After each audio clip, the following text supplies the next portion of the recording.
the world, specifically when you come to Africa, we all have our rules or customs and traditions that governs us as humans or in our day-to-day life activities. We are encouraging a lot of people in the diaspora to come back home and invest in our community to create jobs and help young people stop running away from the country to go look for greener pastures. This year in 2024, I've seen a video of a colleague who is a farmer and also a content creator going through a very sad situation, because this is somebody who has lived most of his life abroad but decided to come back home to invest in his community after 5 years of investing in different types of farming, helping, creating jobs, and also putting food on people's table. Custom or tradition or taboo is forcing him to leave or evacuate at an unexpected time when he's not ready. It is common knowledge, even at where we do our sweet potato farm, we are told you can't work on Mondays. That is okay, tractor cannot work on Mondays. It is something you can manage. However, where I'm talking about, Berekum in the Bono Region, precisely in a community called Senase, is where farming in Africa or Semanhyia Farms is based. And over 5 years, they've invested heavily in this community, creating jobs and other things that people are enjoying. However, the owners of the land says you can't rear goats in their land. And they've watched or looked on for all these years after these huge investments. I'll show you the whole view of the farm for you to see what have been done over there with over 200 goats. They have to evacuate it, whether you sell, you slaughter, or whatever happens, you gotta move. And so it saddens my heart as a content creator and an investor as well. I am here all the way from Accra with my team to find out what exactly happened. Did he know about this or he wasn't aware? When did this whole hula baloo started? And what is he doing about it? How is he going to start afresh when land issues are a bit trickish and difficult? I mean, let me talk to him and listen to what exactly is happening. Fred, thanks for joining me. Thank you, Anima. So after watching your video, I was very disturbed. I felt like, isn't this going to discourage other young Africans, especially Ghanaians who are looking forward to coming back to their community to invest? What exactly is the real situation? Thank you. Yes, this is how our 2024 started. So we are located in Ghana, in the Bono Region, in the Berekum municipality, and in a small town called Senase. This is where I am from. And just like you said in your intro, every community has its own taboos and do's and don'ts. Yeah. I grew up here and I'm a native of this community. Growing up as a kid, obviously there are a lot of taboos that have been overlooked. For example, this community that we are in, one of the taboos is you can't even rear dogs. Okay. But growing up as a kid, I had a dog. Everybody had a dog. Another one is you can't have goats here. But everybody had goats when I was growing up. So for years and years, some of these taboos have been overlooked, you know, and growing up and coming back into agriculture, my intention wasn't actually goats. I started with cattle, moved into poultry, and finally settled at goats, not knowing that in 2024, in December of 2023, such a news is going to hit us.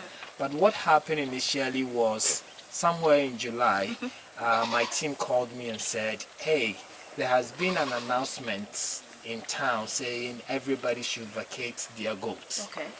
And they've been given 3 days. People were like, oh, is that true? This is not possible. You know, this hasn't happened in years. Like, this is our livelihood, and so on and so forth. But after the 3 days, some gentlemen came into the town and slaughtered all the goats in this community. What? Yes, they killed people's pregnant goats, young goats, males, and took it away. not even slaughter and leave it. And leave it for the owners, Yes, but yes, take yes. everything away. They took everything away, you know. So they told me, and I was like, what is going on? Yeah. If this is true, then that is serious. Then later, another rumor was that, oh, it was just for goats that are roaming around Loitering about in the community. Okay. And they didn't even come to our farm because, as you can see, our farm is fenced, gated, Exactly. and all that. So I was like, oh, okay. If that's the case, then okay, that means that we are safe. So we went by our business for the past 3-4 months now. And recently, my mom, I was actually in South Africa where my mom was summoned to go to the village, palace. The chief's palace? Yes. Okay. So she got to the palace and they actually informed her that the queen mother of Berekum has decided that, you know, everybody should move their goat, but we hadn't moved our goat. Why? And my mom said, oh, what we heard was that it was goats that were on the street roaming. My son's goats are fenced and all that and so on. And he says, no, everybody needs to move their goats. And we need to move our goat. So my mom told me, and I said, okay, if that's what we've been told, then now it's official. So let's go and see the queen mother and see how best we can handle this situation. I think when it comes to goat farming in West Africa in general, we haven't commercialized it like it needs to. It's done on small scale. Exactly. So maybe in the minds of the elders, it is something small, but maybe we can paint a better picture for them to see the amount of investment that has gone into this. Exactly what we are doing. So they got a couple of chiefs and went to see one of the spokesperson, and he came to actually the farm to see it and said, yes, I've seen your farm, but unfortunately we give you 2 weeks. What? You guys need to take all your goats out of this township. So at the moment, that's what we are dealing with. So if you saw the video, then that is what is happening here. We've been given 2 weeks to take out all these goats from the farm. I am not, it is not my investment, but honestly, I'm a young woman just like he's a young man who has saved enough to put all of this together. How many acres are you operated on? Now we are operating on 6 acres. And roughly, not the exact figure, over the period of 5 years, how much do you think you've invested in this facility? Wow. Over the period of 5 years, I can give you some numbers. So in 2022, averagely, we invested about 1 million cedis here. In last year alone, we started building the biggest goat pen in Africa, which is actually in this community on another land. That pen alone, we haven't finished, but we've already invested about almost 500,000 plus what we did here. So, I mean, you know, over the past 5 years, I would say we're heading to about 5 million cedis investment. That is just on infrastructures. The breeds that we have here, as you know, are coming from Mali, are different coming from countries. South Africa, and one of these breeds is costing us about $1,500. What? Right. So even if we have 10 here, that's a lot of money. That's a lot of money here.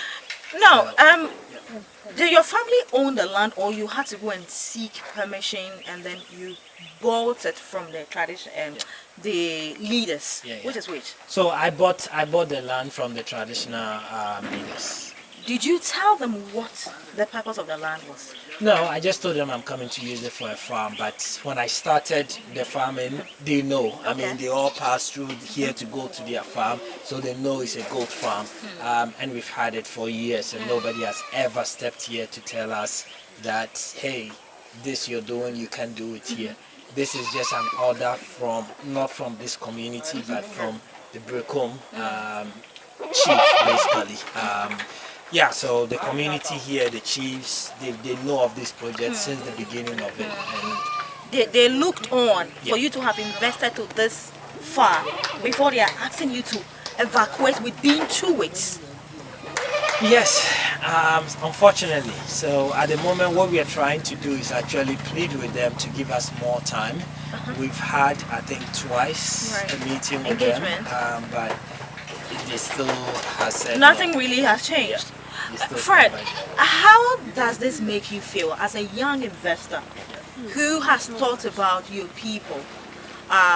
You have a school, you have other properties in this space, just to create a bit more of attention, because I know you have people. The other time I saw some investors from different countries coming for a tour in your farm. All these people, I am sure, would have in years to come and also purchase the land to invest. How does this make you feel? I think first of all, I think it's sad. You know, we are on a mission here, not selfishly for our own gain, but to inspire a lot of youth, Africa. And this is really going to be a huge setback for us. You know, I'm not a guy that quits. So definitely, I'm sure I don't have the answers now to what I'm going to do next, but I'm sure I'll come up with something. But whatever I come up with, I have to start from scratch. Exactly. The amount of investment that I've gone into this, not just money, but preparing the land, the feed that we have planted, like everything, keeping this place, from growing alone, it's not easy. Like there's so much, there's a lot that we can take with us, even if you're supposed to relocate. So it's a huge setback, and a setback not just to me personally as an investor, but also to the journey that we were on in revolutionizing livestock farming in Africa. So I mean, I just hope they will reconsider, but I also want to be respectful of their rules and regulations. But it hasn't been the great news for us entering into 2024, because we never dreamt something like this could ever happen, especially with this amount of investment and resources that we've put into it. So we know here in Ghana, lands are either owned by government, by family heads, by individuals or estate people. What do you think, or what lesson, I think that would be the question I'll ask, what lesson has this taught you, especially to those who are looking for it, those who are now coming to Ghana to, my uncle should buy a land for me, mommy, can you get a land for me at this place? What are some of the questions you think we should be asking before even paying for a land or leasing it for a long time? I think whether you buy it or lease it, now just buying a genuine land is not the end. You need to do more. You need to research further. You need to ask, the community. You need to get to know the do's and don'ts of this community, what the risks are, because this is a huge risk factor. But I would never had thought that this would come into play. Even if I drew that the longest business plan, I would never have imagined that a chief will say no to such an investment. It's unthinkable. Like I can't believe it. But yeah, if I'm going to buy a land anywhere again, or I'm going to relocate this, obviously I guess the first question I will ask is, are goats allowed here? Oh, forgive us, but this is funny. Of course you need to ask. And not even goats, because the goal is to be able to understand livestock farming and teach people. Okay. So even if goats are accepted, tomorrow I might divert into duck, I might divert into cattle. What is going to be the reaction? So is it safe? Okay. And I guess what is the Ministry of Agriculture doing? Like how are they making sure to protect such things? Investment. I mean, it's a million questions, but I guess it really, really turns people off.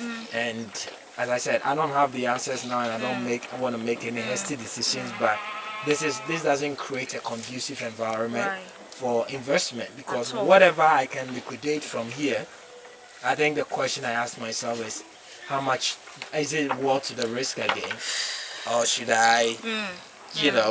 Put it into something else. I'll go back to the US. I don't know yet, but you can't go.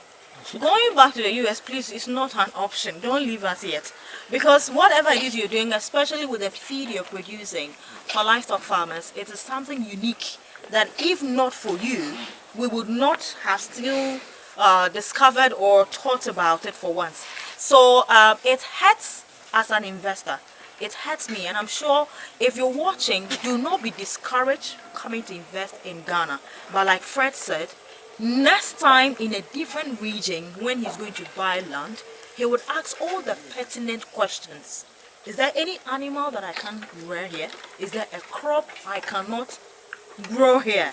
Is there a day that a machine cannot work? Please be vigilant. Open your eyes. Let Fred's challenge or obstacle or whatever is happening right now on his land, let it be a lesson to you. Because the amount of money that has gone into the grounds here is huge money. However, please let this be a lesson to you. But we hope that the ministry, I hope that after this video is released, we can do a news write-up about it, and the ministry will step in to see, is there anything at all? Could there be slaughtering of goats every year to appease the gods that will let them continue doing business? Or is there anything? Because you can't say nothing at all can be done. You just have to evacuate. Really, come on now, guys. Come on. So please, if you're out there and you're a fan of Fred, this is the time to come to his aid, because we need new investment. He has been here for long. He would go scouting for new property or new land to actually acquire, but he needs you at this time. This is the person to talk to. This is why we stress on consultation and knowledge, because if he doesn't bring this out, he would have sat on it, solve his problem, and you will be the next victim. So Fred, we are wrapping up. Yeah. What do you have to tell government, because they are the first stakeholders? They are the ones calling on young people to invest into the agricultural space. With a situation like this, today is you, tomorrow it might be me, or somebody else. What do you think they should quickly do to meet traditional rulers to make sure they put certain things in place to stop these kind of disturbances? Yeah. I think I think it's just a matter of talk and understanding. I do agree that the chiefs own the land. Yeah. This is their land. Yeah. We are all purchasing, or even if we bought it, they still are the custodians of the land, and therefore we need to work with them. Yeah.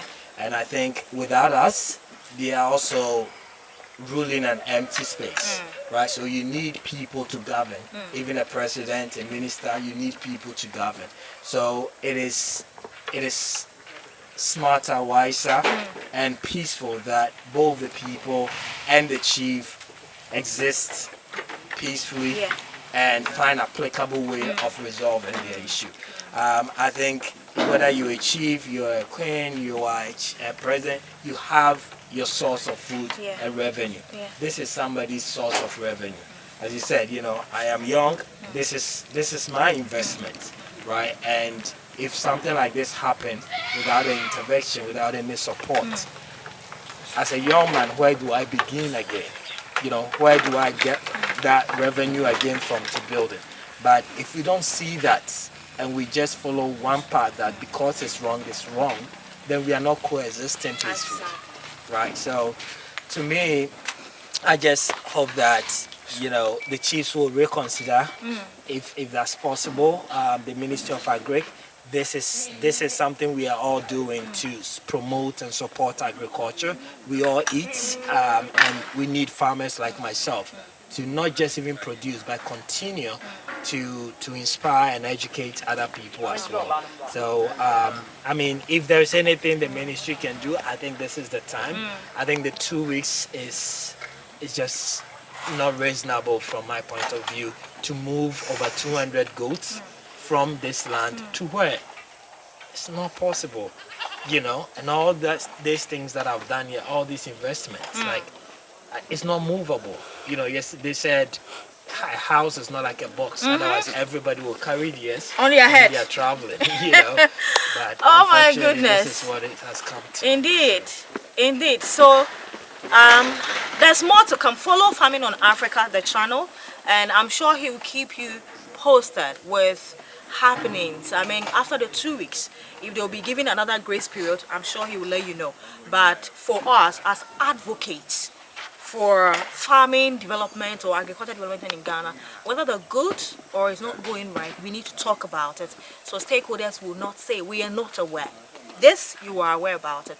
Step in and let's see how best we can all live peacefully, just to grow our community. But on that note, this one is not a fine one, it's a sad one. Just keep your eye glued on his channel. I'm sure he'll keep you posted on what's happening. My name is Enyonam, and this is the Ghanaian farmer. And this is why farming in Africa is losing this huge amount of investment they've done over the 5-year period. It hurt, but hey, my guy, make you run out. It is well. Thank you very much for watching.